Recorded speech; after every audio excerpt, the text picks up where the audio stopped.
משיחנו ינהיג קהילתנו כולם יוצאים לקראתו לעזיז רבי דאגון ביתו אשרי כל משפחת ביתו כל אחד הוא יפתו מקובלת תפילתו לפני אלוקים אשרי משפחת Shalom Abracha, que le bon Dieu vous protège, vous dans la santé, Baracha Vatzlaha, la parnassa si Dieu veut, et que Akadosh Baruch Hu, il vous donne tout ce que vous désirez si Dieu veut.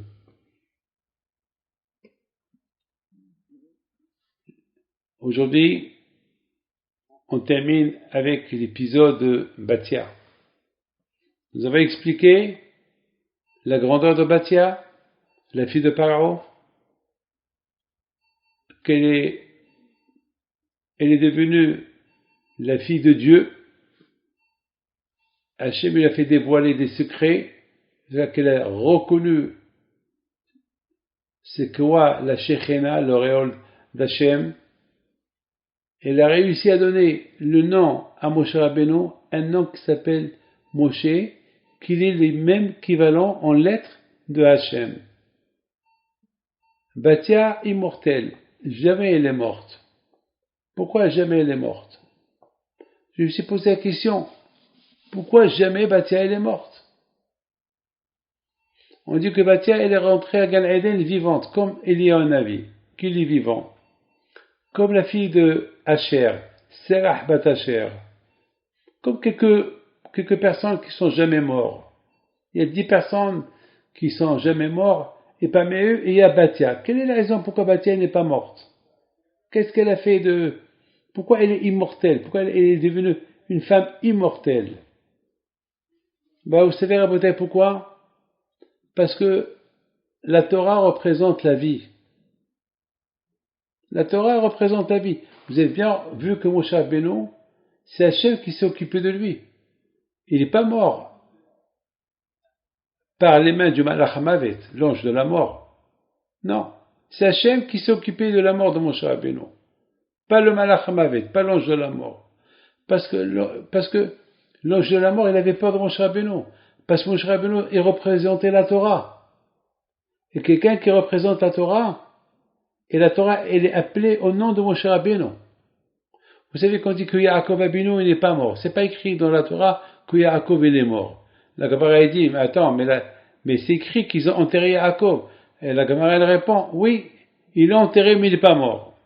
Tu ne te poses pas de questions. Il l'a enterré, mais il n'est pas mort.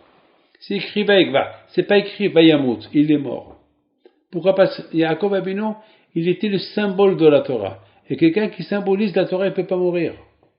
D'ailleurs, entre nous, on dit même les tzadikim, ils ne sont pas morts.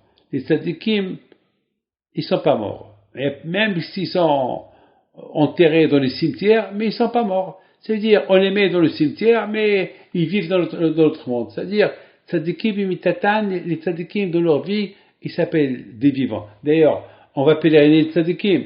On ne pèlerine pas les morts, on pèlerine des vivants, ils sont vivants. Parce que vous imaginez qu'on va pèleriner un tzadik si on sait qu'il est mort. Oui, c'est vrai, officiellement, il est mort, mais il est vivant. C'est tout. Ne cherchez pas trop à savoir, les tzadikim, ils sont vivants.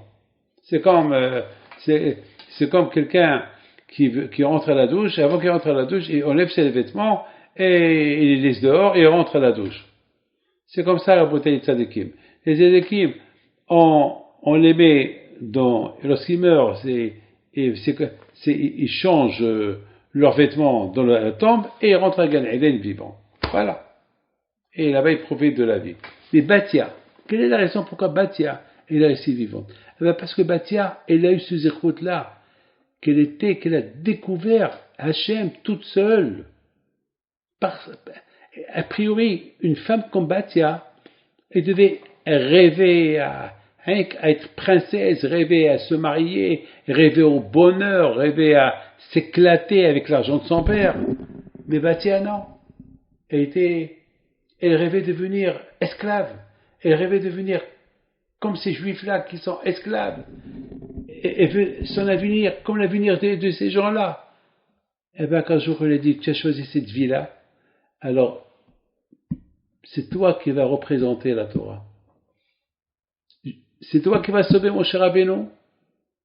Et Moshe Rabbeinu, comme que lui, il est immortel, c'est moi qui va s'occuper de lui avant qu'il quitte ce monde. Toi aussi, tu deviendras immortel, parce que c'est grâce à toi que Moshe Rabbeinu, qu'il va recevoir la Torah. Ça veut dire que Batia, il est devenu comme la responsable de la Torah qu'elle a été donnée à Moshe Rabbeinu. Donc, la Torah, c'est de la vie. Etz Haïm. Donc, Batia, elle s'appelle la fille de Dieu. Elle est immortelle. On dit que, dans le Zohar, ils disent que Batia, quelquefois dans la journée, elle se trouve à Gan Eden avec tous les âmes des femmes tzadkaniot. Ils vont aller chez Moshe Rabbeinu, et de loin, ils vont voir Moshe Rabbeinu, comment il étudie la Torah, et comment Moshe Rabbeinu, il vient vers sa mère, Batia, et lui dit bonjour maman. C'est de la folie, Rabotai. C'est de la folie. Ce que nos sages ils disent. Quel zéchout Batia elle a eu. Quel zéchout. Quel mérite elle a eu Batia de devenir ce qu'elle est devenue. Et vous savez, à notre époque, il y a tellement de tentations. C'est vrai qu'on surmonte une tentation pour faire une mitzvah. Alors, on devient un peu comme Batia. Batia, elle avait toutes les tentations d'être la princesse royale.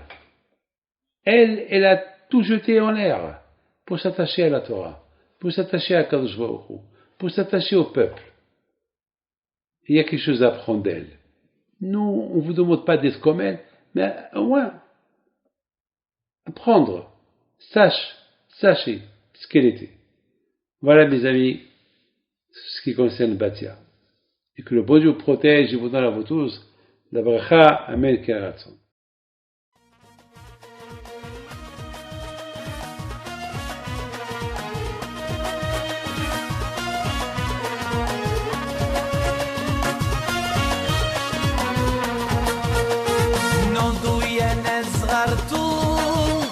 على ربيع حيم بنتو وقف لنا زيخو